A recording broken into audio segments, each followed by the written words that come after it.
बहुत धन्यवाद है सत्कारयोग वीर भाई सरबजीत सिंह तुंदा जी का, जिन्हों ने बड़े ही प्यारे तरीके दे नाल सतगुर जी की पावन बाणी की विचार साडे नाल साझी कीती है। और जिहड़ियां मनमतां असीं कर रहे हाँ, जो कर्मकांड असीं कर रहे हाँ, घरां दे विच जो बेविश्वासी है, बेइतफाकी है, जो तरेड़ा पईयां होईयां हन, उन्हां ते बखूबी चात मरवाई है।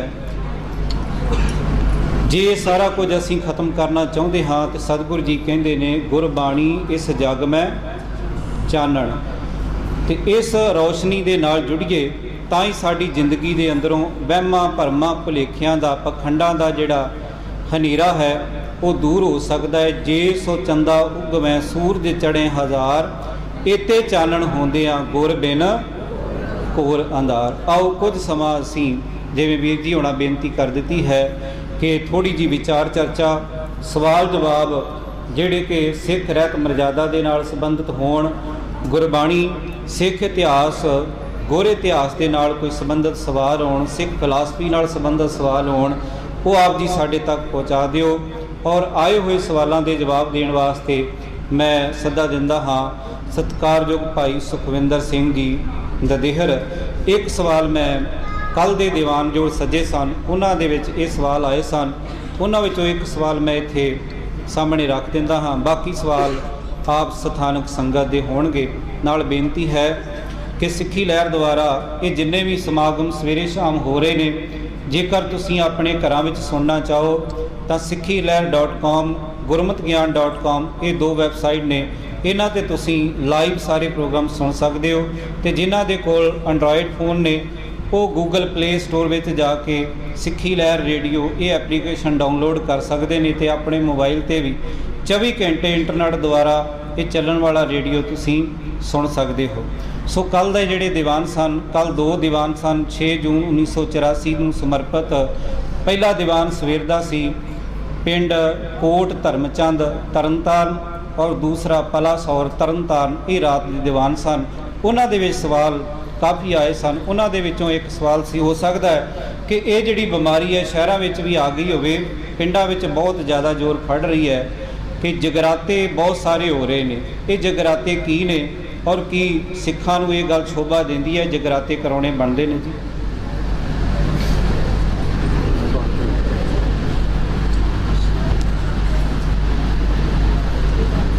गुरु प्यार विच जुड़ के बैठे समूह सत्संगी वीरो भैनों, वाहिगुरू जी का खालसा वाहिगुरू जी की फतेह।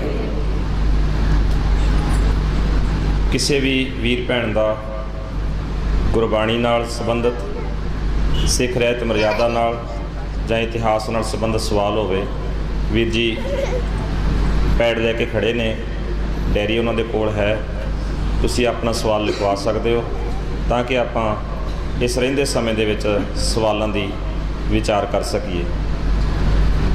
रात वाले दीवान का एक सवाल साझा करन दा असीं यतन कीता है ताकि शुरुआत कर सकीए। जगराते का साडे नाल कोई संबंध नहीं है, क्योंकि आम तौर पर ये सारे ही असीं जानते हाँ कि जगराता देवी की उस्तत विच देवी देवतियां दे जिहड़े सोहले आ वो गाउण वास्ते ये सारा प्रोग्राम उलीकिया जाता है। तो सिख का एक अकाल पुरख गुरु ग्रंथ साहब तो बिना किसी होर ते भरोसा नहीं। सिख रहत मर्यादा भी यही गल कहती है कि जिहड़ा किसी होर धर्म नूं नहीं मनदा वो सिख है। सिख रहत मर्यादा ने भी सिख की परिभाषा ही दी है। तो गुरु ग्रंथ साहब सच्चे पातशाह जी की बाणी भी सिख दे पल्ले इहो ही विचार पाउंदी है। तो महाराज सानू बड़े खूबसूरत शब्दों के विच ये सारा कुछ बाणी दे राहीं समझा दिंदे है कि देवी देवतियां कोलों असीं की लेना है। देवी देवते तो आप अज्ञानता दे विच भटकदे रहे, इन्हां दे पल्ले अपने कुछ नहीं सी। और सतगुरु की बाणी ने बहुत कुछ इस तरह का विस्तार नाल बाणी च समझाया है। सिख दा क्योंकि दूजा कोई करता है वो उन्होंने मुबारक है, पर सिख अखवाउण वाले दा, बाणी पढ़न वाले दा, बाणी नूं नमस्कार करन वाले दा कोई भी इस सिस्टम के नाल संबंध नहीं है। ਕਿਉਂਕਿ ਸਿੱਖ ਅਕਾਲ ਪੁਰਖ ਨੂੰ ਮੰਨਦਾ, ਹੋਰ ਕਿਸੇ ਦੇਵੀ ਦੇਵਤੇ ਤੇ ਭਰੋਸਾ ਨਹੀਂ ਕਰਦਾ। ਜਗਰਾਤੇ ਦੇ ਅੰਦਰ ਦੇਵੀ ਦੇਵਤਿਆਂ ਦੀ ਹੀ ਉਸਤਤ ਕੀਤੀ ਜਾਂਦੀ ਹੈ, ਕਹਾਣੀਆਂ ਸੁਣਾਈਆਂ ਜਾਂਦੀਆਂ ਨੇ ਜਿਹੜੀਆਂ ਕਿ ਸਿੱਖ ਬਾਣੀ ਦੇ ਅਨੁਕੂਲ ਨਹੀਂ ਮੰਨਦਾ ਔਰ ਬਾਣੀ ਤੋਂ ਸਿਵਾ ਹੋਰ ਕਿਸੇ ਇਸ ਤਰ੍ਹਾਂ ਦੇ ਵਿਚਾਰ ਨੂੰ ਪ੍ਰਵਾਨ ਨਹੀਂ ਕਰਦਾ। ਅਗਲਾ ਸਵਾਲ ਆਇਆ ਜੀ ਕਿ ਦਰਬਾਰ ਸਾਹਿਬ ਸ੍ਰੀ ਅੰਮ੍ਰਿਤਸਰ ਵਿਖੇ ਅਰਦਾਸ ਉਪਰੰਤ ਦੀਵਾਨ ਦੀ ਸਮਾਪਤੀ ਸਮੇਂ ਦੋਹਰਾ ਕਿਉਂ ਨਹੀਂ ਪੜ੍ਹਿਆ ਜਾਂਦਾ ਔਰ ਜੈਕਾਰਾ ਕਿਉਂ ਨਹੀਂ ਗਾਇਆ ਜਾਂਦਾ? ਦਰਬਾਰ ਸਾਹਿਬ ਦੇ ਵਿੱਚ ਉਹ ਜਿਵੇਂ ਕਿ ਇੱਕ ਪ੍ਰਬੰਧ ਉਹਨਾਂ ਨੇ ਕੀਤਾ ਹੋਇਆ ਉਹਦੇ ਮੁਤਾਬਕ ਉਹ ਚੱਲਦੇ ਆ ਰਹੇ ਨੇ। ਵੈਸੇ ਜਿੰਨੀ ਦੇਰ ਤੱਕ ਇਹ ਭਾਈ ਮਨੀ ਸਿੰਘ ਹੋਰਾਂ ਨੇ ਪ੍ਰਬੰਧ ਕੀਤਾ ਹੈ ਜਾਂ ਉਸ ਤੋਂ ਥੋੜ੍ਹਾ ਸਮਾਂ ਬਾਅਦ ਇੱਥੇ ਦੋਹਰਾ ਵੀ ਪੜ੍ਹਿਆ ਜਾਂਦਾ ਰਿਹਾ, ਜੈਕਾਰਾ ਵੀ ਗਾਇਆ ਜਾਂਦਾ ਰਿਹਾ। ਜਿੰਨੀ ਦੇਰ ਤੱਕ ਇਹ ਸਾਰਾ ਸਿਲਸਿਲਾ ਜਿਵੇਂ ਕਿ ਅੱਗੋਂ ਮਹੰਤਾਂ ਦੇ ਜਾਂ ਨਿਰਮਲਿਆਂ ਦੇ ਪ੍ਰਬੰਧ ਹੇਠ ਨਹੀਂ ਆਇਆ ਜਾਂ ਅੰਗਰੇਜ਼ ਜਿਹੜੇ ਹੈ ਜਿੰਨੀ ਦੇਰ ਤੱਕ ਉਹਨਾਂ ਦੇ ਸਰਬਰਾਹ ਨੇ ਇਹ ਸਾਰਾ ਸਿਸਟਮ ਨਹੀਂ ਸੰਭਾਲਿਆ, ਓਨੀ ਦੇਰ ਤੱਕ ਇੱਥੇ ਸਾਰਾ ਕੁਝ ਚੱਲਦਾ ਰਿਹਾ। ਲੇਕਿਨ ਅੱਜ ਇੱਕ ਜਦੋਂ ਕੋਈ ਗੱਲ ਕੀਤੀ ਜਾਂਦੀ ਹੈ, ਪਤਾ ਸਾਰਿਆਂ ਨੂੰ ਹੈ, ਉੱਥੋਂ ਦੇ ਪ੍ਰਬੰਧ ਕਰਨ ਵਾਲਿਆਂ ਨੂੰ ਵੀ ਪਤਾ ਹੈ, ਬਾਕੀਆਂ ਨੂੰ ਵੀ ਪਤਾ ਹੈ, ਪਰ ਇੱਕ ਕੱਚੀ ਜੀ ਦਲੀਲ ਸਾਹਮਣੇ ਪੇਸ਼ ਕੀਤੀ ਜਾਂਦੀ ਹੈ ਜੀ ਇਹ ਪੁਰਾਤਨ ਮਰਜ਼ਾਦਾ ਹੈ। ਜੇ ਪੁਰਾਤਨ ਮਰਜ਼ਾਦਾ ਦੀ ਗੱਲ ਕਰੀਏ ਕਿ ਗੁਰੂ ਅਰਜਨ ਸਾਹਿਬ ਵਾਲੀ ਮਰਜ਼ਾਦਾ ਚੱਲਦੀ ਆਉਂਦੀ ਹੈ ਤਾਂ ਥੋੜ੍ਹਾ ਜਿਹਾ ਸਾਨੂੰ ਇਸ ਬਾਰੇ ਫਿਰ ਸੋਚਣਾ ਪਏਗਾ ਕਿ ਜੇ ਪੁਰਾਤਨ ਮਰਜ਼ਾਦਾ ਦੀ ਗੱਲ ਕਰੀਏ ਕਿ ਗੁਰੂ ਅਰਜਨ ਸਾਹਿਬ ਨੇ ਜਿਹੜੀ ਮਰਜ਼ਾਦਾ ਚਲਾਈ ਉਹ ਚੱਲਦੀ ਆ ਰਹੀ ਹੈ ਤਾਂ ਸਾਨੂੰ ਇਹ ਸੋਚਣਾ ਪਏਗਾ ਕਿ ਨੌਵੇਂ ਪਾਤਸ਼ਾਹ ਜੀ ਦੀ ਬਾਣੀ ਦਾ ਪ੍ਰਕਾਸ਼ ਵੀ ਉੱਥੇ ਹੈ, ਨੌਵੇਂ ਪਾਤਸ਼ਾਹ ਜੀ ਦੀ ਬਾਣੀ 'ਚੋਂ ਹੁਕਮਨਾਮਾ ਵੀ ਲਿਆ ਜਾਂਦਾ ਹੈ। ਫਿਰ ਆਪਾਂ ਨੂੰ ਇਹ ਵੀ ਸੋਚਣਾ ਪਏਗਾ ਕਿ ਉੱਥੇ ਜਦੋਂ ਮੁੱਖ ਵਾਕ ਲਿਆ ਜਾਂਦਾ ਹੈ ਵਾਹਿਗੁਰੂ ਜੀ ਕਾ ਖਾਲਸਾ ਵਾਹਿਗੁਰੂ ਜੀ ਕੀ ਫਤਿਹ ਬੁਲਾਈ ਜਾਂਦੀ ਹੈ ਔਰ ਇਹ ਫਤਿਹ ਦਾ ਸੰਬੰਧ ਆਪਾਂ ਸਾਰੇ ਜਾਣਦੇ ਹਾਂ, ਕਲਗੀਧਰ ਪਾਤਸ਼ਾਹ ਜੀ ਤੋਂ ਸਾਡੇ ਨਾਲ ਸੰਬੰਧਿਤ ਹੁੰਦਾ ਹੈ। ਪੰਜਵੇਂ ਪਾਤਸ਼ਾਹ ਜੀ ਵੇਲੇ ਤਾਂ ਇਹ ਫਤਿਹ ਦਾ ਜੇ ਨਾਰਾ ਬੁਲੰਦੀ ਨਹੀਂ ਸੀ ਕੀਤਾ ਜਾਂਦਾ। ਤੋਂ ਬੜੀਆਂ ਸਾਰੀਆਂ ਗੱਲਾਂ ਜਿਹੜੀਆਂ ਕਿ ਅਸੀਂ ਕਰ ਵੀ ਰਹੇ ਹਾਂ ਫਿਰ ਵੀ ਅਸੀਂ ਕਹਿ ਰਹੇ ਹਾਂ ਕਿ ਪੁਰਾਤਨ ਮਰਜ਼ਾਦਾ ਹੈ। ਗੁਰੂ ਅਰਜਨ ਸਾਹਿਬ ਸੱਚੇ ਪਾਤਸ਼ਾਹ ਜੀ ਦੇ ਵੇਲੇ ਪੁਰਾਤਨ ਮਰਜ਼ਾਦਾ ਦੀ ਜੇ ਗੱਲ ਕਰੀਏ ਤਾਂ ਉਦੋਂ ਨੌਵੇਂ ਪਾਤਸ਼ਾਹ ਜੀ ਦੀ ਬਾਣੀ ਗੁਰੂ ਗ੍ਰੰਥ ਸਾਹਿਬ ਵਿੱਚ ਅਜੇ ਨਹੀਂ ਸੀ, ਪੰਜਵੇਂ ਪਾਤਸ਼ਾਹ ਜੀ ਤੱਕ ਹੀ ਬਾਣੀ ਸੀ। ਸੋ ਮਰਜ਼ਾਦਾ ਦੇ ਨਾਂ 'ਤੇ ਕਈ ਵਾਰੀ ਸਾਨੂੰ ਗੁੰਮਰਾਹ ਵੀ ਕੀਤਾ ਜਾਂਦਾ ਹੈ, ਕਈ ਵਾਰੀ ਅਸੀਂ ਭਰਮਾਂ ਭੁਲੇਖਿਆਂ 'ਚ ਪੈ ਕੇ ਆਪ ਹੀ ਇੱਕ ਦੂਜੇ ਨਾਲ ਟਕਰਾ ਜਾਂਦੇ ਹਾਂ। ਪਹਿਲਾਂ ਸਾਨੂੰ ਥੋੜ੍ਹਾ ਜਿਹਾ ਸੋਚਣਾ ਪਏਗਾ, ਵਿਚਾਰਨਾ ਪਏਗਾ। ਦੋਹਰਾ ਸਾਨੂੰ ਅੱਜ ਵੀ ਉੱਥੇ ਪੜ੍ਹਨਾ ਚਾਹੀਦਾ। ਜੇ ਕਿਤੇ ਕਿਸੇ ਤਰ੍ਹਾਂ ਕਿਸੇ ਪ੍ਰਭਾਵ ਹੇਠ ਇਹ ਗੱਲ ਪਹਿਲਾਂ ਬੰਦ ਹੋਈ ਹੈ ਤਾਂ ਅੱਜ ਸਾਨੂੰ ਉਹਨੂੰ ਸੋਧ ਲੈਣਾ ਚਾਹੀਦਾ, ਕੋਈ ਗੁਨਾਹ ਵਾਲੀ ਗੱਲ ਨਹੀਂ ਹੈ। ਮੌਜੂਦਾ ਜੋ ਕੌਮ ਦੀ ਦਸ਼ਾ ਜਿਹੜੇ ਹਾਲਾਤ ਨੇ ਇਹਨਾਂ ਨੂੰ ਸੁਧਾਰਨ ਵਾਸਤੇ ਤੇ ਭਾਈ ਸਾਹਿਬ ਜੀ ਸੁਝਾਅ ਮੰਗ ਰਹੇ ਨੇ ਕਿ ਸਾਡਾ ਸਿੱਖ ਸੰਗਤ ਦਾ ਕੀ ਰੋਲ ਹੋਣਾ ਚਾਹੀਦਾ, ਸਾਡੇ ਕੀ ਫਰਜ਼ ਹੋਣੇ ਚਾਹੀਦੇ ਨੇ ਜਿਹਦੇ ਨਾਲ ਕੌਮ ਦੀ ਚੜ੍ਹਦੀ ਕਲਾ ਹੋ ਸਕੇ। ਚੰਗੀ ਗੱਲ ਹੈ ਜੀ ਜੇ ਅਸੀਂ ਇਸ ਬਾਰੇ ਸੋਚਣਾ ਸ਼ੁਰੂ ਕਰੀਏ। ਕੌਮ ਦੀ ਚੜ੍ਹਦੀ ਕਲਾ ਲਈ ਸਾਨੂੰ ਕੀ ਕਰਨਾ ਚਾਹੀਦਾ? ਪਹਿਲੀ ਗੱਲ ਤੇ ਸਾਨੂੰ ਆਪਣੇ ਘਰਾਂ 'ਚ ਬਹਿ ਕੇ ਆਪ ਖੁਦ ਬਾਣੀ ਪੜ੍ਹਨ ਦਾ ਸੁਭਾਅ ਬਣਾਉਣਾ ਚਾਹੀਦਾ। ਜਿਹੜੇ ਵੀਰ ਭੈਣਾਂ ਗੁਰਬਾਣੀ ਪੜ੍ਹਦੇ ਆ ਉਹਨਾਂ ਨੂੰ ਗੁਰਬਾਣੀ ਪੜ੍ਹਦਿਆਂ ਹੋਇਆਂ ਗੁਰਬਾਣੀ ਨੂੰ ਵਿਚਾਰਨ ਵੱਲ ਆਪਣਾ ਸੁਭਾਅ ਤੋਰਨਾ ਚਾਹੀਦਾ। ਪਹਿਲਾਂ ਸਾਨੂੰ ਆਪਣਿਆਂ ਘਰਾਂ 'ਚੋਂ ਇਹ ਗੱਲ ਸ਼ੁਰੂ ਕਰਨੀ ਪਏਗੀ ਔਰ ਗੁਰਬਾਣੀ ਦੀ ਰੌਸ਼ਨੀ ਵਿੱਚ ਜਿਹੜੇ ਸਾਡੇ ਆਪਣੇ ਘਰਾਂ ਦੇ ਮਨਮਤੀ ਕਰਮ ਆ ਉਹਨਾਂ ਨੂੰ ਸਾਨੂੰ ਰੋਕਣਾ ਪਏਗਾ ਜੇ ਚੜ੍ਹਦੀ ਕਲਾ ਦੀ ਆਪਾਂ ਗੱਲ ਕਰਨੀ ਚਾਹੁੰਦੇ ਹਾਂ। ਨੰਬਰ 2, ਸਾਨੂੰ ਖਿਮਾ ਕਰਿਓ ਕੋਈ ਨਾਰਾਜ਼ਗੀ ਵਾਲਾ ਮਸਲਾ ਨਹੀਂ, ਗੁਰਦੁਆਰੇ ਦੀਆਂ ਕਮੇਟੀਆਂ ਚੁਣਨ ਲੱਗਿਆਂ ਵੀ ਸਾਵਧਾਨ ਹੋਣਾ ਪਏਗਾ ਕਿ ਸਾਡਾ ਸਬੰਧ ਕੇਵਲ ਗੋਲਕਾਂ ਤੱਕ ਨਾ ਰਹਿ ਜਾਏ। ਕੇਵਲ ਨਗਰ ਕੀਰਤਨ ਤੇ ਅਸੀਂ ਇਕੱਠ ਕਰਕੇ ਇੱਕ ਲੰਬਾ ਨਗਰ ਕੀਰਤਨ ਕੱਢ ਦਿੱਤਾ ਹੈ, ਇਹੋ ਹੀ ਸਿੱਖ ਸੰਗਤ ਦੀ ਕੋਈ ਉਪਲਬਧੀ ਨਹੀਂ ਹੈ ਵੀ ਅਸੀਂ ਬਹੁਤ ਵੱਡਾ ਮਾਰਕਾ ਮਾਰਿਆ। ਸਾਨੂੰ ਇਹ ਸੋਚਣਾ ਪਏਗਾ ਕਿ ਗੁਰਦੁਆਰੇ ਦੇ ਵਿੱਚ ਆਉਣ ਵਾਲਾ ਹਰ ਮਾਈ ਭਾਈ ਸਾਡੇ ਗੁਰਦੁਆਰੇ ਦਾ ਅੰਗ ਹੈ, ਸਾਡੇ ਪਰਿਵਾਰ ਦਾ ਹਿੱਸਾ ਹੈ ਔਰ ਉਹਨਾਂ ਪਰਿਵਾਰਾਂ ਦੇ ਵਿੱਚ ਕਿਸੇ ਵੀ ਪ੍ਰਕਾਰ ਦੀ ਕੋਈ ਮੁਸ਼ਕਲ ਹੈ, ਗੁਰਦੁਆਰੇ ਦੀਆਂ ਕਮੇਟੀਆਂ ਸਿਆਣੀਆਂ ਹੋਣ, ਉਹਨਾਂ ਮੁਸ਼ਕਲਾਂ ਨੂੰ ਸੁਲਝਾਉਣ ਲਈ ਆਪ ਅੱਗੇ ਆਉਣ ਤਾਂ ਕਿ ਸਾਡੇ ਵੀਰ ਭੈਣਾਂ ਡੇਰਿਆਂ ਵੱਲ ਨਾ ਜਾਣ। ਗੁਰਦੁਆਰੇ ਦੀਆਂ ਕਮੇਟੀਆਂ ਲਾਇਬ੍ਰੇਰੀਆਂ ਆਪਣਿਆਂ ਗੁਰਦੁਆਰਿਆਂ 'ਚ ਕਾਇਮ ਕਰਨ। ਜਿਹੜੇ ਪਰਿਵਾਰ ਕਿਸੇ ਕਾਰਨ ਆਪਣੇ ਬੱਚਿਆਂ ਨੂੰ ਪੜ੍ਹਾ ਨਹੀਂ ਸਕਦੇ ਜਾਂ ਕਿਸੇ ਪਰਿਵਾਰਕ ਮੈਂਬਰ ਦਾ ਇਲਾਜ ਨਹੀਂ ਕਰਵਾ ਸਕਦੇ, ਸਾਨੂੰ ਗੁਰਦੁਆਰਿਆਂ ਦੇ ਵਿੱਚੋਂ ਉਹਨਾਂ ਗਰੀਬ ਪਰਿਵਾਰਾਂ ਦੀ ਮਦਦ ਲਈ ਵੀ ਅੱਗੇ ਤੁਰਨਾ ਚਾਹੀਦਾ। ਜਿਹੜਾ ਕਈ ਵਾਰੀ ਮੈਂ ਖਿਮਾ ਕਰਿਓ ਗੁਰਦੁਆਰਿਆਂ ਦੇ ਵਿੱਚ ਅਸੀਂ ਲੰਗਰ ਤੇ ਬਹੁਤ ਜ਼ਿਆਦਾ ਫਜ਼ੂਲ ਖਰਚੀ ਕਰਦੇ ਹਾਂ। ਲੰਗਰ ਵਾਲੇ ਉਸ ਖਰਚੇ ਨੂੰ ਜੇ ਅਸੀਂ ਦਾਲ ਫੁਲਕੇ ਤੱਕ ਸੋਹਣਾ ਦਾਲ ਫੁਲਕਾ ਬਣਾ ਕੇ ਅਸੀਂ ਸਾਦੇ ਢੰਗ ਨਾਲ ਆਪਾਂ ਰੱਖਣ ਦੀ ਕੋਸ਼ਿਸ਼ ਕਰੀਏ ਤਾਂ ਉਹ ਬਹੁਤਾ ਪੈਸਾ ਬਚਾ ਕੇ ਅਸੀਂ ਦੂਜਿਆਂ ਪਰਿਵਾਰਾਂ ਤੇ ਪੜ੍ਹਾਈ ਤੇ ਕਿਸੇ ਦੇ ਇਲਾਜ ਤੇ ਉਹਨਾਂ ਵਾਸਤੇ ਵੀ ਆਪਾਂ ਖਰਚ ਕਰ ਸਕਦੇ ਹਾਂ। ਅਗਲੀ ਗੱਲ, ਸਾਡੇ ਆਲੇ ਦੁਆਲੇ ਬਹੁਤ ਸਾਰੇ ਗੁਰੂ ਸਾਹਿਬਾਨ ਦੇ ਨਾਂ ਤੇ ਖੁੱਲੇ ਹੋਏ ਸਕੂਲ ਹਨ, ਖਾਲਸਾ ਸਕੂਲ ਹਨ ਜਾਂ ਗੁਰੂ ਸਾਹਿਬਾਨ ਦੇ ਨਾਂ ਤੇ ਖੁੱਲੇ ਹੋਏ ਸਕੂਲ ਹਨ। ਉਹਨਾਂ ਸਕੂਲਾਂ ਦੇ ਵਿੱਚੋਂ ਸਾਨੂੰ ਜ਼ੋਰਦਾਰ ਹੰਬੜਾ ਮਾਰਨਾ ਚਾਹੀਦਾ ਹੈ। ਸਾਡੇ ਸਕੂਲ ਦੇ ਵਿੱਚ ਪੜ੍ਹਦੇ ਸਾਡੇ ਬੱਚੇ ਜਿਹੜੇ ਹੈ ਉਹਨਾਂ ਲਈ ਲਾਜ਼ਮੀ ਹੋ ਜਾਣਾ ਚਾਹੀਦਾ ਹੈ ਕਿ ਇਹ ਬੱਚੇ ਗੁਰਬਾਣੀ, ਇਤਿਹਾਸ, ਸਿੱਖ ਰਹਿਤ ਮਰਜ਼ਾਦਾ ਬਾਰੇ ਜਾਣਕਾਰੀ ਲੈਣਗੇ। ਔਰ ਜਿਵੇਂ ਕਿ ਤੁਸੀਂ ਵੇਖਿਆ ਹੋਵੇਗਾ, ਸਿੱਖ ਮਿਸ਼ਨਰੀ ਕਾਲਜ ਨੇ ਧਾਰਮਿਕ ਪ੍ਰੀਖਿਆ ਸ਼ੁਰੂ ਕੀਤੀ ਹੋਈ ਹੈ। ਬੜੇ ਸਾਰੇ ਸਕੂਲਾਂ ਦੇ ਵਿੱਚੋਂ ਬਹੁਤ ਸਾਰੇ ਬੱਚੇ ਜਿਹੜੇ ਹੈ ਪੰਜਾਬ ਤੇ ਪੰਜਾਬ ਤੋਂ ਬਾਹਰ ਵੀ ਹਿੱਸਾ ਲੈਂਦੇ ਹੈ। ਲਾਜ਼ਮੀ ਹੋ ਜਾਏ ਕਿ ਸਾਡੇ ਜਿੰਨੇ ਖਾਸ ਕਰਕੇ ਪ੍ਰਾਈਵੇਟ ਸਕੂਲ ਹੈ ਤੇ ਖਾਸ ਕਰਕੇ ਉਹਨਾਂ ਦੇ ਵਿੱਚੋਂ ਜਿਹੜੇ ਗੁਰੂ ਸਾਹਿਬਾਨ ਤੇ ਖਾਲਸਾ ਸਕੂਲਾਂ ਦੇ ਨਾਂ ਤੇ ਜਾਣੇ ਜਾਂਦੇ ਹੈ ਉਹਨਾਂ ਦੇ ਵਿੱਚੋਂ ਆਪਣੇ ਬੱਚਿਆਂ ਦੀ ਚੰਗੀ ਘਾੜਤ ਘੜੀਏ। ਛੁੱਟੀਆਂ ਦੇ ਦੌਰਾਨ ਆਪਣਿਆਂ ਬੱਚਿਆਂ ਨੂੰ ਸੰਭਾਲਣ ਲਈ ਕੋਈ 2 ਰੋਜ਼ਾ 4 ਰੋਜ਼ਾ 5 ਰੋਜ਼ਾ ਕੋਈ ਕੈਂਪ ਜਿਹੜੇ ਆ ਆਯੋਜਿਤ ਥਾਂ ਤੇ ਕੀਤੇ ਜਾਣ। ਸੋ ਸਾਨੂੰ ਇਸ ਤਰੀਕੇ ਨਾਲ ਹੰਬੜਾ ਮਾਰਨਾ ਪਏਗਾ ਤਾਂ ਹੀ ਇਹ ਗੱਲ ਬਣੇਗੀ। ਜੇ ਅਸੀਂ ਕੇਵਲ ਗੱਲਾਂ ਬਾਤਾਂ ਜੋਗੇ ਰਹਿ ਜਾਈਏ ਤੇ ਫਿਰ ਇਹ ਗੱਲ ਸੰਭਵ ਨਹੀਂ। ਅਖੀਰਲੀ ਇੱਕ ਗੱਲ ਹੋਰ ਕਹਿ ਦਿਆਂ ਕਿ ਮੈਂ ਦੇਖਦਾ, ਤੁਸੀਂ ਵੀ ਦੇਖਿਆ ਹੋਵੇਗਾ ਜਾਂ ਨੋਟ ਕਰਕੇ ਦੇਖਿਓ, ਜਿਹੜੇ ਲੋਕ ਡੇਰਿਆਂ ਨਾਲ ਸੰਬੰਧਿਤ ਨੇ ਨਾ, ਭਾਵੇਂ ਉਹ ਮੜੀ ਤੇ ਕਿਸੇ ਤੇ ਜਾਂਦੇ, ਕਬਰ ਤੇ ਜਾਂਦੇ, ਭਾਵੇਂ ਉਹ ਕਿਸੇ ਸਰੀਰ ਦੀ ਪੂਜਾ ਕਰਦੇ ਹੋਣ, ਤੁਸੀਂ ਦੇਖਿਓ ਜਿੱਥੇ ਵੀ ਕਿਤੇ ਬਹਿਣਗੇ ਨਾ, ਭਾਵੇਂ ਉਹ ਕਿਸੇ ਮਰਨੇ ਤੇ ਗਏ ਹੋਣ, ਭਾਵੇਂ ਵਿਆਹ ਤੇ ਗਏ ਹੋਣ, ਚਾਹੇ ਉਹ ਕਿਤੇ ਵੀ ਬੈਠੇ ਹੋਣ, ਉਹ ਗੱਲਾਂ ਬਾਤਾਂ ਸਹਿਜ ਆਪਣੀ ਗੱਡੀ ਨਾ ਉਸੇ ਲੀਹ ਤੇ ਲੈ ਆਉਂਦੇ ਆ। ਫਿਰ ਬਾਬਾ ਜੀ ਇੰਜ, ਬਾਬਾ ਜੀ ਨੇ ਤੇ ਫੂਕ ਮਾਰੀ, ਆਹ ਹੋ ਗਿਆ, ਬਾਬਾ ਜੀ ਨੇ ਥਾਪੜਾ ਦਿੱਤਾ, ਬਾਬਾ ਜੀ ਨੇ ਤੇ ਪਾਣੀ ਕਰਕੇ ਦਿੱਤਾ ਤੇ ਉਦੋਂ ਦੀ ਤੇ ਆਹ ਗੱਲ ਹੋ ਗਈ। ਉਹ ਆਪਣੀ ਗੱਲ ਸ਼ੁਰੂ ਕਰ ਲੈਂਦੇ। ਸਾਡੇ ਅਣਜਾਣ ਵੀਰ ਭੈਣਾਂ ਉਸੇ ਜੰਜਾਲ 'ਚ ਸਹਿਜ ਫਿਰ ਫਸਣੇ ਸ਼ੁਰੂ ਹੋ ਜਾਂਦੇ ਆ। ਉਹ ਸਾਡਿਆਂ ਲੋਕਾਂ ਨੂੰ ਆਪਣੇ ਜੰਜਾਲ 'ਚ ਫਸਾ ਕੇ ਧੋ ਕੇ ਡੇਰਿਆਂ ਵੱਲ, ਮਨਮਤੀ ਕਰਮ ਵੱਲ ਲੈ ਕੇ ਜਾਂਦੇ ਆ। ਤੁਸੀਂ ਵੇਖੋਗੇ ਜੋਤਸ਼ੀਆਂ ਵੱਲ ਕੌਣ ਲੈ ਕੇ ਜਾਂਦਾ? ਉਹ ਆਪਣਾ ਪ੍ਰਚਾਰ ਕਰਦੇ ਆ। ਔਰ ਇਹ ਸਾਰੀਆਂ ਗੱਲਾਂ ਸਾਡੇ ਆਲੇ ਦੁਆਲੇ। ਮੈਂ ਬੇਨਤੀ ਕਰਨ ਲੱਗਾ, ਤੁਸੀਂ ਸਾਰੇ ਜਿਨ੍ਹਾਂ ਨੇ ਖੰਡੇ ਕੀ ਪੌਲ ਲਈ ਹੈ, ਜਿੱਥੇ ਵੀ ਬੈਠੋ ਗੁਰਬਾਣੀ ਦੇ ਸ਼ਬਦ ਦੀ ਗੱਲ ਕਰੋ, ਇਤਿਹਾਸ ਦੀ ਗੱਲ ਕਰੋ। ਗੁਰੂ ਸਾਹਿਬਾਨ ਨੇ ਸਾਨੂੰ ਆਹ ਦਿੱਤਾ ਹੈ, ਅਸੀਂ ਬਾਣੀ ਪੜ੍ਹਦੇ ਹਾਂ, ਆਹ ਕੁਝ ਪ੍ਰਾਪਤ ਕੀਤਾ ਹੈ। ਕਦੀ ਆਪਾਂ ਵੀ ਗਿਣ ਕੇ ਸੁਣਾਈਏ, ਸਾਨੂੰ ਵੀ ਇਹ ਬੈਠਦਿਆਂ ਉੱਠਦਿਆਂ ਆਦਤ ਬਣ ਜਾਏ। ਜਿੱਥੇ ਵੀ ਕੋਈ ਬੈਠਾ ਹੈ ਅਸੀਂ ਕੋਈ ਲੜਾਈ ਝਗੜਾ ਨਹੀਂ, ਸਗੋਂ ਗੁਰੂ ਕੀ ਮੱਤ ਦਾ ਅੱਗੇ ਪ੍ਰਚਾਰ ਪ੍ਰਸਾਰ ਕਰੀਏ ਵੀ ਵੇਖ ਭਾਈ, ਜਦੋਂ ਦੀ ਮੈਂ ਬਾਣੀ ਪੜ੍ਹਨ ਲੱਗਾ ਮੈਨੂੰ ਆਹ ਫਾਇਦਾ ਹੋਇਆ, ਮੈਂ ਗੁੱਸਾ ਨਹੀਂ ਕਰਦਾ ਹੁਣ। ਜਦੋਂ ਦਾ ਮੈਂ ਬਾਣੀ ਪੜ੍ਹਨ ਲੱਗਾ ਮੈਂ ਝੂਠ ਬੋਲਣਾ ਛੱਡ ਦਿੱਤਾ। ਜਦੋਂ ਦਾ ਮੈਂ ਬਾਣੀ ਪੜ੍ਹਨ ਲੱਗਾ ਉਦੋਂ ਦਾ ਮੈਂ ਹੁਣ ਕਿਤੇ ਜਾ ਕੇ ਮੱਥਾ ਨਹੀਂ ਟੇਕਦਾ, ਸਿਰਫ ਗੁਰੂ ਗ੍ਰੰਥ ਸਾਹਿਬ ਨੂੰ ਮੱਥਾ ਟੇਕਦਾ। ਜੇ ਆਪਾਂ ਇਹ ਸਾਰਾ ਕੁਝ ਕਰਨ ਲੱਗ ਜਾਈਏ, ਆਪਾਂ ਪੜ੍ਹਦੇ ਤੇ ਜ਼ਰੂਰ ਆ, ਥੇਰ ਘਰ ਬੈਸੋ ਹਰ ਜਨ ਪਿਆਰੇ ਸਤਿਗੁਰ ਤੁਮਰੇ, ਤੇ ਜਿਹੜੇ ਕਾਜ ਸਵਾਰੇ ਆਪਾਂ ਨੂੰ ਦੂਜਿਆਂ ਨਾਲ ਬਿਆਨ ਕਰਨੇ ਚਾਹੀਦੇ ਆ। ਸਾਡੇ ਵੀ ਤੇ ਸਤਿਗੁਰੂ ਨੇ ਕਾਜ ਸਵਾਰੇ ਹੀ ਹੋਏ ਨਾ ਸਾਰਿਆਂ ਦੇ, ਬਾਣੀ ਪੜ੍ਹਨ ਵਾਲਿਆਂ ਦੇ, ਨਮਸਕਾਰ ਕਰਨ ਵਾਲਿਆਂ ਦੇ, ਸੰਗਤ ਕਰਨ ਵਾਲਿਆਂ ਦੇ। ਆਪਾਂ ਵੀ ਕਦੀ ਨੋਟ ਕਰਕੇ ਦੇਖੀਏ ਸਾਡੇ ਕਾਰਜ ਸਵਰੇ ਕਿਹੜੇ ਆ ਤੇ ਆਪਾਂ ਦੂਜਿਆਂ ਨਾਲ ਸਾਂਝੇ ਕਰਿਆ ਕਰੀਏ।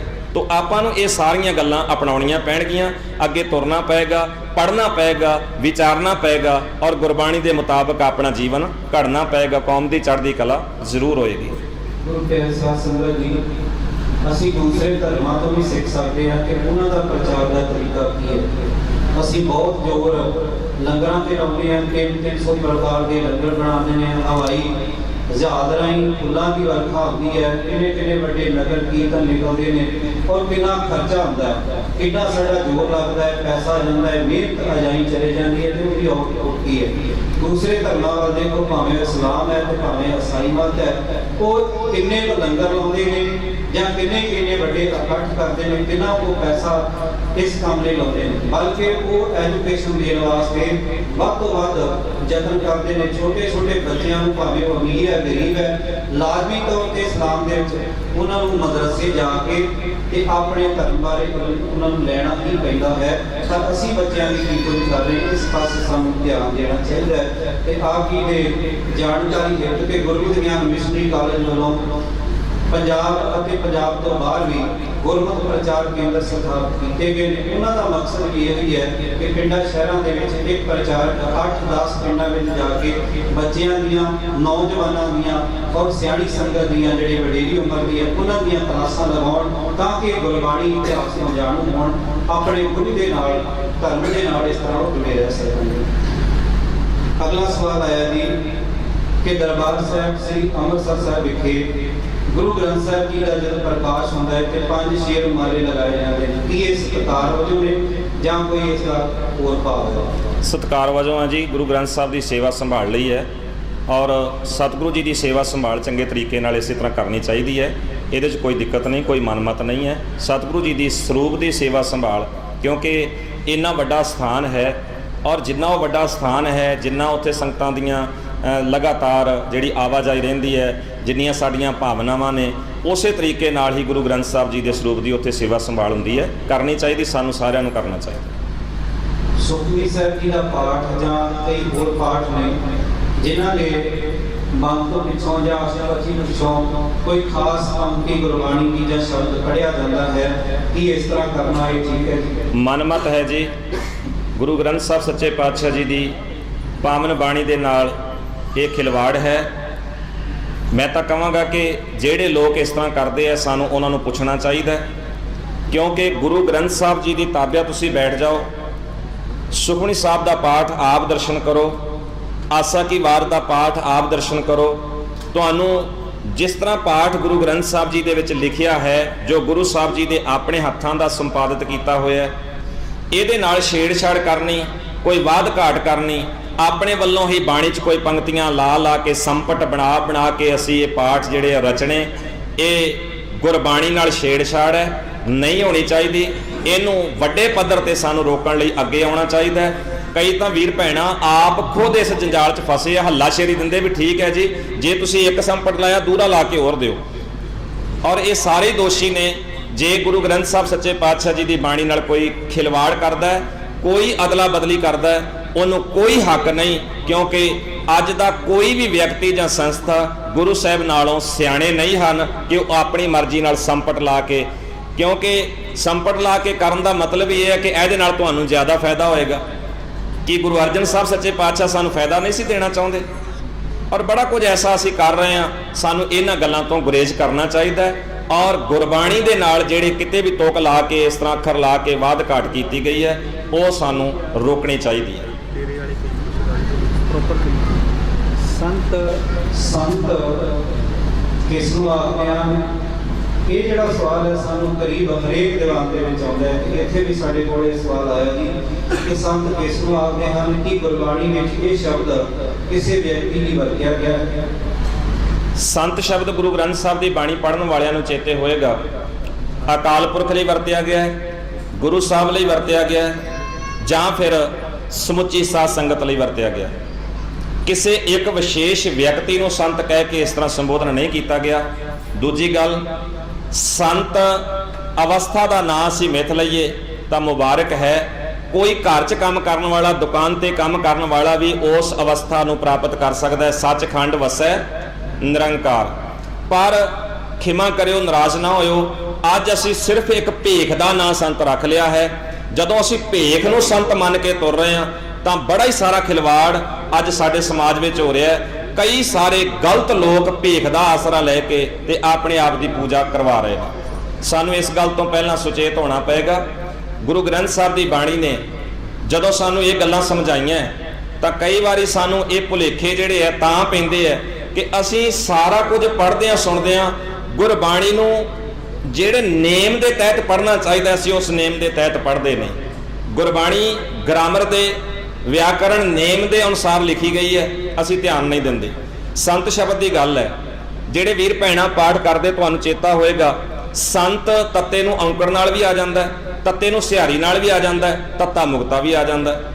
ਤੁਸੀਂ ਇਸੇ ਤਰ੍ਹਾਂ ਕਈ ਸਾਰੇ ਸ਼ਬਦ ਜਿਹੜੇ ਹੈ ਉਹ ਦੇਖੇ ਹੋਣਗੇ, ਉਹ ਵੱਖਰੇ ਵੱਖਰੇ ਰੂਪਾਂ ਦੇ ਵਿੱਚ ਆਪਾਂ ਨੂੰ ਮਿਲਦੇ ਹੈ। ਜਦੋਂ ਆਪਾਂ ਨੂੰ ਵੱਖਰੇ ਵੱਖਰੇ ਰੂਪਾਂ ਵਿੱਚ ਇਹ ਸਾਰੇ ਸ਼ਬਦ ਮਿਲਦੇ, ਇਹਦਾ ਮਤਲਬ ਹੈ ਔਂਕੜ, ਸਿਹਾਰੀ, ਮੁਕਤਾ, ਇਹ ਸਾਨੂੰ ਕੋਈ ਜਾਣਕਾਰੀ ਦੇ ਰਿਹਾ ਹੈ। ਸਿਹਾਰੀ ਦਾ, ਔਂਕੜ ਦਾ ਕੋਈ ਅਰਥ ਹੈ, ਸਾਨੂੰ ਵਿਚਾਰ ਕੇ ਪੜ੍ਹਨਾ ਚਾਹੀਦਾ। ਮੈਂ ਇੱਕ ਤੁਕ ਪੜ੍ਹ ਦਿੰਦਾ, ਅੱਗੇ ਤੁਸੀਂ ਧਿਆਨ ਦਿਓ। ਸਤਿਗੁਰੂ ਦੀ ਬਾਣੀ ਕਹਿੰਦੀ, ਭਾਗ ਹੋਆ ਗੁਰ ਸੰਤ ਮਿਲਾਇਆ, ਭਾਗ ਹੋਆ ਚੰਗੀ ਗੱਲ ਹੋਈ, ਚੰਗੇ ਭਾਗ ਹੋਏ, ਗੁਰ ਰਾਰੇ ਨੂੰ ਸਿਹਾਰੀ ਹੈ, ਜਾ ਕੇ ਦਰਸ਼ਨ ਕਰਿਓ। ਗੁਰੂ ਨੇ ਸੰਤ ਮਿਲਾਇਆ, ਸੰਤ ਦੇ ਤੱਤੇ ਨੂੰ ਔਂਕੜ ਹੈ। ਗੁਰੂ ਨੇ ਸੰਤ ਮਿਲਾਇਆ, ਕਿਹੜਾ? ਕੋਈ ਦੇਹਧਾਰੀ ਤੁਰਿਆ ਫਿਰਦਾ?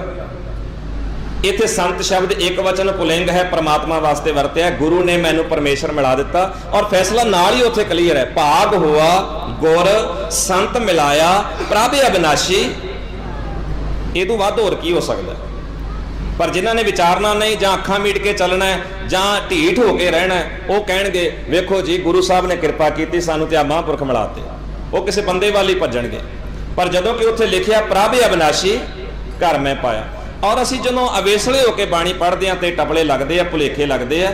ਕਿਸੇ ਵਿਅਕਤੀ ਨਾਲੋਂ ਚੰਗਾ ਹੈ ਕਿ ਆਪਾਂ ਗੁਰੂ ਗ੍ਰੰਥ ਸਾਹਿਬ ਸੱਚੇ ਪਾਤਸ਼ਾਹ ਜੀ ਨੂੰ ਮੰਨ ਲਈਏ। ਮੈਂ ਤਾਂ ਇਹ ਹੱਥ ਜੋੜ ਕੇ ਕਹਾਂਗਾ, ਗੁਰੂ ਪਿਆਰਿਓ, ਗੁਰੂ ਗ੍ਰੰਥ ਸਾਹਿਬ ਤੋਂ ਵੱਡਾ ਸੰਤ ਤੁਹਾਡੇ ਕੋਲ ਕੋਈ ਨਹੀਂ ਜੀ। ਗੁਰੂ ਗ੍ਰੰਥ ਸਾਹਿਬ ਤੋਂ ਉੱਚਾ ਸੰਤ ਕੋਈ ਨਹੀਂ ਜੀ। ਗੁਰੂ ਗ੍ਰੰਥ ਸਾਹਿਬ ਸਾਰਿਆਂ ਸੰਤਾਂ ਦਾ ਸੰਤ ਹੈ, ਸਾਰੇ ਸਾਧਾਂ ਦਾ ਸਾਧ ਹੈ, ਬ੍ਰਹਮ ਗਿਆਨੀ ਹੈ। ਇਸ ਤੋਂ ਵੱਧ ਹੋਰ ਕਿਸੇ ਦੀ ਪੂਜਾ ਨਾ ਕਰੋ, ਕਿਸੇ ਤੇ ਭਰੋਸਾ ਨਾ ਰੱਖੋ। ਬਚਨ ਗੁਰੂ ਗ੍ਰੰਥ ਸਾਹਿਬ ਸੱਚੇ ਪਾਤਸ਼ਾਹ ਜੀ ਦੇ ਜੀਵਨ ਵਿੱਚ ਪਾਲਿਆ ਕਰੋ। ਆਓ ਛੱਡੀਏ ਦੇਹ ਪੂਜਾ ਤੇ ਗੁਰੂ ਸਾਹਿਬ ਦੀ ਚਰਨਾਂ ਨਾਲ ਜੁੜੀਏ। ਗੁਰਪਿਆਰੇ ਸਾਧ ਸੰਗਤ ਜੀ, ਜਿਹੜੇ ਮਾਈ ਭਾਈ ਹੋ ਚੁੱਕੇ, ਬੇਨਤੀ ਹੈ ਕਿਰਪਾ ਕਰਕੇ 2 ਮਿੰਟ ਹੀ ਬੈਠ ਜਾਓ। ਸਵਾਲ ਭਾਵੇਂ ਕਾਫੀ ਰਹਿੰਦੇ ਨੇ, ਪਰ ਸਮੇਂ ਨੂੰ ਧਿਆਨ ਵਿੱਚ ਰੱਖਦਿਆਂ ਮੈਂ ਇੱਕ ਸਵਾਲ ਕਰਕੇ ਤੇ ਸਮਾਪਤੀ ਹੈ ਜੀ। ਸਵਾਲ ਆਇਆ ਕਿ ਸਿਮਰਨ ਕੀ ਹੈ ਅਤੇ ਸਿਮਰਨ ਕਰਨ ਦੀ ਵਿਧੀ ਸਮਝਾਈ ਜਾਏ। ਸਾਧ ਸੰਗਤ, ਅਸੀਂ ਜਲੰਧਰ ਵਿੱਚ ਨਹੀਂ ਰਹਿੰਦੇ, ਨਾ ਜਲੰਧਰ ਦੇ ਵਿੱਚ ਸਾਡਾ ਅੱਜ ਦਾ ਰਹਿਣ ਦਾ ਇਰਾਦਾ ਹੈ। ਤੁਸੀਂ ਜਲੰਧਰ ਵਿੱਚ ਹੀ ਰਹਿੰਦੇ ਹੋ, ਔਰ ਦੀਵਾਨ ਤੁਸੀਂ ਸਪੈਸ਼ਲ ਰੱਖਿਆ ਹੈ, ਪਰ ਪਤਾ ਨਹੀਂ ਕਿਸ ਕਾਰਨ ਕਾਲੀ ਜੀ ਮਚ ਗਈ ਵੀ ਉੱਠ ਕੇ ਜਾਣੇ ਸ਼ੁਰੂ ਹੋ ਗਏ। ਠੀਕ ਹੈ, ਗਰਮੀ ਹੈ, ਅਸੀਂ ਵੀ ਤੁਹਾਡੇ ਨਾਲ ਹੀ ਖੜੇ ਹਾਂ, ਪਰ ਸਾਨੂੰ ਥੋੜ੍ਹਾ ਜਿਹਾ ਸੰਜਮ ਰੱਖਣਾ ਚਾਹੀਦਾ ਹੈ। ਇੱਕਦਮ ਉੱਠ ਕੇ ਜਾਣ ਨਾਲ ਸਾਨੂੰ ਇੰਝ ਮਹਿਸੂਸ ਹੁੰਦਾ ਹੈ ਵੀ ਜਿਵੇਂ ਬੱਧੋ ਰੁੱਧੀ ਜਿਹਾ ਕੰਮ ਚੱਲ ਰਿਹਾ ਹੈ, ਵੀ ਐਵੇਂ ਅਸੀਂ ਕਿਸੇ ਮਜਬੂਰੀ ਜੀ ਵਸ ਬੈਠੇ ਹੋਏ ਹਾਂ। ਜੇ ਆਪ ਜੀ ਥੋੜ੍ਹੀ ਜਿਹੀ ਇਕਾਗਰਤਾ ਰੱਖੋ ਤੇ ਅਸੀਂ ਚੰਗੇ ਤਰੀਕੇ ਨਾਲ ਆਪ ਜੀ ਨਾਲ ਵਿਚਾਰ ਕਰ ਸਕਦੇ ਹਾਂ। ਸਵਾਲ ਆਇਆ ਸਿਮਰਨ ਕੀ ਹੈ, ਕਿਵੇਂ ਕਰਨਾ ਚਾਹੀਦਾ ਹੈ? ਗੁਰੂ ਗ੍ਰੰਥ ਸਾਹਿਬ ਜੀ ਦੀ ਬਾਣੀ ਨੂੰ ਪੜ੍ਹਨਾ, ਵਿਚਾਰਨਾ, ਔਰ ਜਿਹੜੇ ਅਸੂਲ ਸਤਿਗੁਰੂ ਦੀ ਬਾਣੀ ਸਾਨੂੰ ਜ਼ਿੰਦਗੀ ਜਿਉਣ ਲਈ ਸਿਖਾਉਂਦੀ ਹੈ, ਇਹਨਾਂ ਅਸੂਲਾਂ ਦੇ ਸਦਾ ਪਹਿਰੇਦਾਰ ਰਹਿਣਾ। ਸਤਿਗੁਰੂ ਦੇ ਪਿਆਰਿਓ, ਇਸ ਤੋਂ ਵੱਡਾ ਹੋਰ ਕੋਈ ਸਿਮਰਨ ਨਹੀਂ ਹੈ। ਸਿਮਰਨ ਕਰਨਾ ਕਿਵੇਂ ਚਾਹੀਦਾ? ਸਤਿਗੁਰੂ ਦੀ ਬਾਣੀ ਨੇ ਆਖਿਆ, ਊਠਤ ਬੈਠਤ ਸੋਵਤ ਧਿਆਈਐ ਮਾਰਗ ਚਲਤ ਹਰੇ ਹਰ ਗਾਈਐ। ਸਦਾ ਪਰਮੇਸ਼ਰ ਦੀ ਸਿਫਤ ਸਲਾਹ, ਉੱਠਦਿਆਂ ਬਹਿੰਦਿਆਂ ਸੌਂਦਿਆਂ ਜਾਗਦਿਆਂ ਉਹਦੇ ਗੁਣ ਗਾਉਂਦੇ ਰਹਿਣਾ ਚਾਹੀਦਾ ਹੈ। ਜਪਜੀ ਸਾਹਿਬ ਦਾ ਪਾਠ ਕਰਦਿਆਂ ਵੀ ਤੁਸੀਂ ਧਿਆਨ ਦਿੱਤਾ ਹੋਵੇਗਾ, ਮਹਾਰਾਜ ਸੱਚੇ ਪਾਤਸ਼ਾਹ ਆਖਦੇ ਵੇਣ ਗੁਣ ਕੀਤੇ ਭਗਤ ਨਾ ਹੋਏ। ਗੁਣਾਂ ਤੋਂ ਬਿਨਾਂ ਕੋਈ ਭਗਤੀ ਹੈ ਹੀ ਨਹੀਂ। ਅਸੀਂ ਗੁਣ ਪਰਮੇਸ਼ਰ ਦੇ ਬਾਣੀ ਦੇ ਰਾਹੀਂ ਗਾਉਣੇ ਆ, ਸਦਾ ਹੀ ਗਾਉਂਦੇ ਰਹਿਣਾ ਹੈ। ਔਰ ਜਦੋਂ ਅਸੀਂ ਸਤਿਗੁਰੂ ਸੱਚੇ ਪਾਤਸ਼ਾਹ ਜੀ ਦੀ ਬਾਣੀ ਪੜ੍ਹਦੇ ਹਾਂ, ਬਾਣੀ ਦੇ ਅਸੂਲਾਂ ਤੇ ਚੱਲਦੇ ਹਾਂ, ਤੇ ਗੁਰੂ ਪਿਆਰਿਓ, ਆਪਣੇ ਆਪ ਵਿੱਚ ਹੀ ਪਰਮੇਸ਼ਰ ਦੀ ਸਿਮਰਨ ਭਾਵ ਉਹਦੀ ਯਾਦ, ਉਹਦਾ ਚੇਤਾ ਸਾਡੇ ਜੀਵਨ ਵਿੱਚ ਬਣਦਾ ਹੈ। ਔਰ ਇਹ ਅਸੀਂ ਹਰ ਵੇਲੇ ਕਰ ਸਕਦੇ ਹਾਂ। ਇਹਦੇ ਕੋਈ ਸਮੇਂ ਦੀ ਬੰਧਾਨ ਨਹੀਂ ਹੈ। ਊਠਤ ਬੈਠਤ ਸੋਵਤ ਧਿਆਈਐ ਮਾਰਗ ਚਲਤ ਹਰੇ ਹਰ ਗਾਈਐ। ਇਹ ਵੀ ਫੈਸਲਾ ਹੈ, ਹਾਥ ਪਾਉ ਕਰ ਕਾਮ ਸਭ ਚੀਤ ਨਿਰੰਜਨ ਨਾਲ। ਹੱਥਾਂ ਪੈਰਾਂ ਨਾਲ ਕੰਮ ਕਾਰ ਕਰਦੇ ਆ, ਚਿੱਤ ਨਿਰੰਜਨ ਨਾਲ ਰਵੇ। ਚਿੱਤ ਕਦੀ ਮੈਲਾ ਨਾ ਹੋਵੇ, ਕਦੀ ਚਿੱਤ ਕਿਸੇ ਬਖੇੜੇ 'ਚ ਦੁਬਿਧਾ ਦਾ ਸ਼ਿਕਾਰ ਨਾ ਹੋਵੇ। ਚਿੱਤ ਹਮੇਸ਼ਾ ਨਿਰੰਕਾਰ ਦੇ ਨਾਲ ਰਵੇ। ਸਤਿਗੁਰੂ ਦੇ ਪਿਆਰਿਓ, ਇਹੀ ਸਾਡਾ ਸਿਮਰਨ ਬਣ ਜਾਣਾ ਚਾਹੀਦਾ ਹੈ। ਆਸ ਕਰਦਾ ਕਿ ਆਪ ਜੀ ਇੱਕ ਤਾਂ ਖੁਦ ਬਾਣੀ ਪੜ੍ਹਿਆ ਕਰੋ। ਬਾਣੀ ਪੜ੍ਹਦਿਆਂ ਜਿਹੜੇ ਭਰਮ ਭੁਲੇਖੇ ਹੈ, ਉਹਨਾਂ ਨੂੰ ਛੱਡਣ ਲੱਗਿਆਂ ਦੇਰ ਨਾ ਲਾਓ। ਸੋਚੋ ਨਾ, ਜੇ ਇਹ ਭੁਲੇਖਾ ਛੱਡਿਆ ਤਾਂ ਫਿਰ ਕੀ ਹੋਏਗਾ, ਜੇ ਆਹ ਗੱਲ ਇੰਜ ਕਰ ਦਿੱਤੀ ਤਾਂ ਫਿਰ ਕੀ ਹੋਏਗਾ। ਨਹੀਂ, ਭੁਲੇਖਾ ਜਿਹੜਾ ਬਾਣੀ ਨੇ ਕਹਿ ਦਿੱਤਾ ਹੈ ਕਿ ਇਹ ਭੁਲੇਖਾ ਹੈ, ਉਹਨੂੰ ਛੱਡ ਦਿਓ। ਕਦੀ ਵੀ ਇਹੋ ਜਿਹੇ ਮਨਮਤੀ ਕਰਮ ਵੱਲ ਫਿਰ ਮੂੰਹ ਨਾ ਕਰੋ। ਸਤਿਗੁਰੂ ਜੀ ਕਿਰਪਾ ਕਰਨ। ਆਸ ਕਰਦਾ ਅਸੀਂ ਸਾਰੇ ਵੀਰ ਭੈਣਾਂ ਇਸ ਪਾਸੇ ਜ਼ਰੂਰ ਧਿਆਨ ਦੇਵਾਂਗੇ। ਆਸ ਕਰਦਾ ਹਾਂ ਕਿ ਆਪਾਂ ਸਾਰੇ ਹੀ ਇਸ ਪਾਸੇ ਧਿਆਨ ਦੇਵਾਂਗੇ, ਔਰ ਆਪਣੇ ਬੱਚਿਆਂ ਨੂੰ ਇਸ ਪਾਸੇ ਪ੍ਰੇਰਿਤ ਕਰੋ। ਸਾਬਤ ਸੂਰਤ ਰਹਿ ਕੇ, ਖੰਡੇ ਕੀ ਪੌਲ ਲੈ ਕੇ ਆਪਾਂ ਚੜ੍ਹਦੀ ਕਲਾ ਦਾ ਹਮੇਸ਼ਾ ਸਬੂਤ ਦੇਣਾ ਹੈ। ਆਮ ਜਿਹੜੀ ਸਾਡੀ ਸਮਾਜ ਦੀ ਚਾਲ ਚੱਲ ਰਹੀ ਹੈ, ਕਈ ਵਾਰੀ ਦੇਖੀਦਾ ਹੈ ਕਿ ਕੁਝ ਕੁ ਲੋਕ ਸਾਡੇ ਉਹ ਇਸ ਚਾਲ ਦੇ ਅੰਦਰ ਜਾਂ ਫੈਸ਼ਨ ਪ੍ਰਸਤੀ ਦੇ ਵਿੱਚ ਜਾ ਕੇ ਤੇ ਉਹ ਸਿੱਖੀ ਸਰੂਪ ਨੂੰ ਵੀ ਤਲਾਂਜਲੀ ਦੇਣ ਦੀ ਕੋਸ਼ਿਸ਼ ਕਰਦੇ ਆ, ਔਰ ਸਿੱਖੀ ਸਿਧਾਂਤਾਂ ਵੱਲੋਂ ਵੀ ਮੂੰਹ ਫੇਰਨ ਦਾ ਯਤਨ ਕਰਦੇ ਆ। ਆਓ ਆਪਾਂ ਸਤਿਗੁਰੂ ਦੇ ਇਹਨਾਂ ਸਿਧਾਂਤਾਂ ਵੱਲ ਮੁੜਿਆ ਕਰੀਏ, ਕਿਉਂਕਿ ਅੱਜ ਦਾ ਜਿਹੜਾ ਦਿਨ, ਜਿਵੇਂ ਆਪਾਂ ਕੱਲ 6 ਜੂਨ ਜਿਹੜਾ ਹੈ ਵਿਸ਼ਵ ਪੱਧਰ ਦੇ ਉੱਤੇ ਸਾਰੇ ਜਿੱਥੇ ਜਿੱਥੇ ਵੀ ਮਾਈ ਭਾਈ ਪੰਥ ਦਰਦੀ ਬੈਠੇ ਹੈ, ਉਹਨਾਂ ਸਾਰਿਆਂ ਨੇ ਇੱਕ ਹੋਕਾ ਦਿੱਤਾ ਹੈ ਕਿ ਅੱਜ 29 ਸਾਲ ਹੋ ਗਏ ਜੋ ਕੁਝ ਸਾਡੇ ਨਾਲ ਬੀਤਿਆ ਹੈ। ਬੇਨਤੀ ਕਰਾਂਗਾ ਕਿ ਸਾਨੂੰ ਇਹ ਕੇਵਲ ਨਾਅਰਿਆਂ ਤੱਕ ਜਾਂ ਕੰਧਾਂ ਦੇ ਪੋਸਟਰਾਂ ਤੱਕ ਹੀ ਸੀਮਤ ਨਹੀਂ ਕਰ ਦੇਣਾ ਚਾਹੀਦਾ। ਸਾਨੂੰ ਅੱਜ ਸੋਚਣਾ ਚਾਹੀਦਾ ਹੈ ਕਿ ਜਿਨ੍ਹਾਂ ਮਰਜੀਵੜਿਆਂ ਨੇ ਸਾਡੇ ਲਈ ਸ਼ਹਾਦਤਾਂ ਪਾਈਆਂ, ਗੁਰੂ ਕੇ ਅਸੂਲਾਂ ਤੇ ਚੱਲਦਿਆਂ ਹੋਇਆਂ ਉਹਨਾਂ ਨੇ ਕੁਰਬਾਨੀ ਦੇਣ ਲੱਗਿਆਂ, ਸਿਰ ਧੜ ਦੀ ਬਾਜੀ ਲਾਉਣ ਲੱਗਿਆਂ ਰਤਾ ਭਰ ਵੀ ਪੈਰ ਪਿੱਛੇ ਨਹੀਂ ਕੀਤਾ। ਪਰ ਅੱਜ ਅਸੀਂ ਕੀ ਕਰ ਰਹੇ ਹਾਂ? ਉਹਨਾਂ ਦੀਆਂ ਸ਼ਹੀਦੀਆਂ ਮੈਂ ਖਿਮਾ ਕਰਿਓ ਇਹ ਵੀ ਗੱਲ ਕਹਿਣ ਤੋਂ ਗੁਰੇਜ਼ ਨਹੀਂ ਕਰਦਾ ਵੀ ਆਪਾਂ ਦੋਸ਼ ਦੂਜਿਆਂ ਨੂੰ ਦਿੰਨੇ ਜਿਨ੍ਹਾਂ ਨੇ ਦੁਸ਼ਮਣਾਂ ਨੇ ਦੁਸ਼ਮਣੀ ਕਮਾਈ ਹੈ। ਪਰ ਜੇ ਅੱਜ ਅਸੀਂ ਆਪ ਸਿੱਖੀ ਸਿਧਾਂਤਾਂ ਤੋਂ ਮੁਨਕਰ ਹੋ ਰਹੇ, ਤਲਾਂਜਲੀ ਦੇ ਰਹੇ ਹਾਂ, ਤੇ ਅਸੀਂ ਕੀ ਉਹਨਾਂ ਨਾਲੋਂ ਘੱਟ ਕਰ ਰਹੇ ਹਾਂ? ਅੱਜ ਸ਼ਹੀਦਾਂ ਦੀਆਂ ਜੇ ਸ਼ਹੀਦੀਆਂ ਨੂੰ ਆਪਾਂ ਭੁਲਾ ਰਹੇ ਹਾਂ ਤਾਂ ਕੀ ਆਪਾਂ ਘੱਟ ਕਰ ਰਹੇ ਹਾਂ? ਅੱਜ ਸਾਨੂੰ ਇਹਨਾਂ ਗੱਲਾਂ ਬਾਰੇ ਸੋਚਣਾ ਪਏਗਾ ਕਿ ਇੱਕ ਪਾਸੇ ਉਹ ਸੂਰਬੀਰ ਹੈ ਜਿਹੜੇ ਸਿਰ ਧੜ ਦੀ ਬਾਜੀ ਲਾ ਕੇ ਜ਼ਾਲਮਾਂ ਦੇ ਦੰਦ ਖੱਟੇ ਕਰਦੇ ਐ ਔਰ ਗੁਰੂ ਦੇ ਸਿਧਾਂਤਾਂ ਦੀ ਪਾਲਣਾ ਕਰਦੇ ਹੋਏ ਉਹ ਕੌਮ ਦੀ ਚੜ੍ਹਦੀ ਕਲਾ ਲਈ ਜੂਝਦੇ ਐ। ਪਰ ਇੱਕ ਅਸੀਂ ਆ ਕਿ ਅੱਜ ਗੁਟਕਾ ਵੀ ਫੜਨ ਨੂੰ ਹੱਥ ਵਿੱਚ ਤਿਆਰ ਨਹੀਂ। ਅੱਜ ਅਸੀਂ ਆਪਣੇ ਗਲ ਵਿੱਚ ਕਿਰਪਾਨ ਵੀ ਪਾਉਣ ਨੂੰ ਤਿਆਰ ਨਹੀਂ। ਅੱਜ ਅਸੀਂ 29 ਕੁ ਸਾਲ ਬਾਅਦ ਆਪਣੇ ਘਰਾਂ ਅੰਦਰ ਉਹ ਨਾਂ ਵੀ ਲੈਣ ਨੂੰ ਤਿਆਰ ਨਹੀਂ ਜਿਨ੍ਹਾਂ ਦੇ ਨਾਂ ਲੈਣ ਤੋਂ ਵੀ ਅਸੀਂ ਤਰਵਕਦੇ ਹਾਂ। ਗੁਰੂ ਸਵਾਰਿਓ, ਅੱਜ ਸਾਨੂੰ ਸੋਚਣਾ ਪਏਗਾ ਕਿ ਜੋ ਕੁਝ ਅਸੀਂ ਕਰ ਰਹੇ ਹਾਂ, ਜਿੰਨੀ ਮਨਮਤ ਬਖੇੜਾ ਭਰਮ ਭੁਲੇਖੇ ਸਾਡੇ ਵਿੱਚ ਆ ਰਹੇ ਹੈ, ਕੀ ਇਹ ਸਿੱਖੀ ਦਾ ਅੰਗ ਹਨ? ਨਾਲ ਹੀ ਇੱਕ ਬੇਨਤੀ ਅਖੀਰ ਤੇ ਹੋਰ ਕਰਾਂ ਕਿ ਆਪਾਂ ਸਾਰੇ ਆਪਣੇ ਘਰਾਂ ਦੇ ਅੰਦਰ ਸਭ ਸਹੂਲਤਾਂ ਮਾਣ ਰਹੇ ਹਾਂ, ਸਭ ਕੁਝ ਆਪਾਂ ਹੰਢਾ ਰਹੇ ਹਾਂ। ਜਰਾ ਕੁ ਸੋਚ ਕੇ ਵੇਖੋ, ਜਰਾ ਕੁ ਧਿਆਨ ਨਾਲ ਵੇਖੋ ਕਿ ਅੱਜ ਜੋ ਕੁਝ ਅਸੀਂ ਕਰ ਰਹੇ ਹਾਂ, ਜਿਵੇਂ ਦਾ ਸਾਡਾ ਚਾਲ ਚੱਲਣ ਬਣ ਗਿਆ ਹੈ, ਜਿਵੇਂ ਅਸੀਂ ਵੀ ਸਮਾਜ ਦੀ ਦੌੜ ਵਿੱਚ ਸ਼ਾਮਲ ਹੋਣ ਦਾ ਯਤਨ ਕਰ ਰਹੇ ਹਾਂ, ਕਿ ਉਹਨਾਂ ਸ਼ਹੀਦਾਂ ਉਹਨਾਂ ਮੁਰੀਦਾਂ ਦੇ ਨਾਲ ਇੱਕ ਖਿਲਵਾੜ ਵਾਲੀ ਗੱਲ ਨਹੀਂ। ਅਸੀਂ ਇਹ ਨਹੀਂ ਕਹਿਣ ਦਾ ਯਤਨ ਕਰ ਰਹੇ ਵੀ ਤੁਸੀਂ ਜੋ ਕੀਤਾ ਹੈ ਗਲਤ ਕੀਤਾ ਹੈ, ਅਸਲ ਵਿੱਚ ਤਾਂ ਆਹ ਕਰਨਾ ਚਾਹੀਦਾ ਜੋ ਅਸੀਂ ਕਰ ਰਹੇ ਹਾਂ। ਅਸੀਂ ਖਿਲਵਾੜ ਕਰ ਰਹੇ ਹਾਂ। ਸਾਨੂੰ ਇਹਨਾਂ ਗੱਲਾਂ ਤੋਂ ਮੁੜਨਾ ਪਏਗਾ, ਰੁਕਣਾ ਪਏਗਾ। ਗੁਰੂ ਸਵਾਰਿਓ, ਉਹ ਵੀ ਇਹੋ ਗੱਲ ਕਹਿੰਦੇ ਨੇ ਦੁਸ਼ਮਣ ਕਿ ਤੁਸੀਂ ਉਹ ਸਾਰੇ ਕੀਤੇ ਕਰਾਏ ਨੂੰ ਭੁੱਲ ਜਾਓ।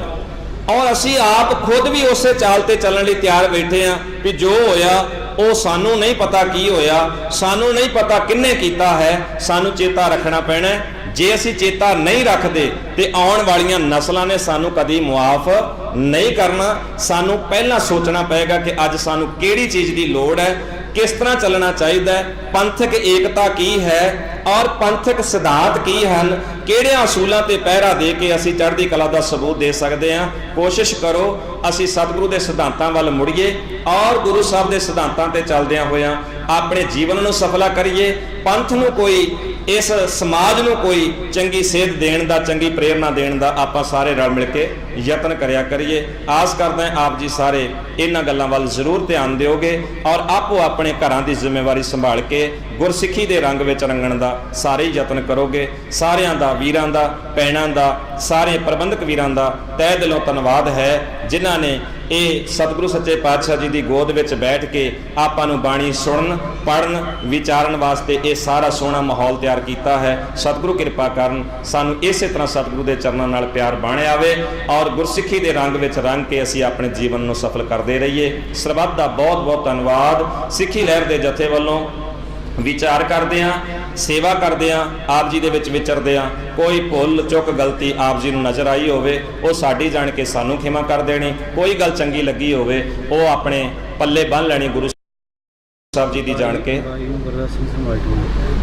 22 ਤਰੀਕ ਨੂੰ 22 ਜੂਨ ਨੂੰ ਗੁਰਦੁਆਰਾ ਸਿੰਘ ਸਭਾ ਮਾਡਲ ਟਾਊਨ ਜਲੰਧਰ ਵਿਖੇ ਅਗਲਾ ਸਮਾਗਮ ਹੈ ਜੀ। ਔਰ ਆਪ ਸੰਗਤਾਂ ਨੇ ਨੋਟ ਕਰ ਲੈਣਾ, ਜਿਹੜੇ ਵੀਰ ਭੈਣਾਂ ਜਿਹੜੇ ਅੱਜ ਨਹੀਂ ਆਏ ਉਹਨਾਂ ਤੱਕ ਵੀ ਇਹ ਸੂਚਨਾ ਦੇ ਦੇਣੀ। 22 ਜੂਨ ਨੂੰ ਮਾਡਲ ਟਾਊਨ ਜਲੰਧਰ ਵਿਖੇ ਗੁਰਦੁਆਰਾ ਸਿੰਘ ਸਭਾ ਵਿਖੇ ਅਗਲਾ ਸਮਾਗਮ ਸਿੱਖੀ ਲਹਿਰ ਦਾ ਜਿਹੜਾ ਹੈ ਉਹ ਰੱਖਿਆ ਗਿਆ ਹੈ। ਸਰਬੱਤ ਦਾ ਬਹੁਤ ਬਹੁਤ ਧੰਨਵਾਦ।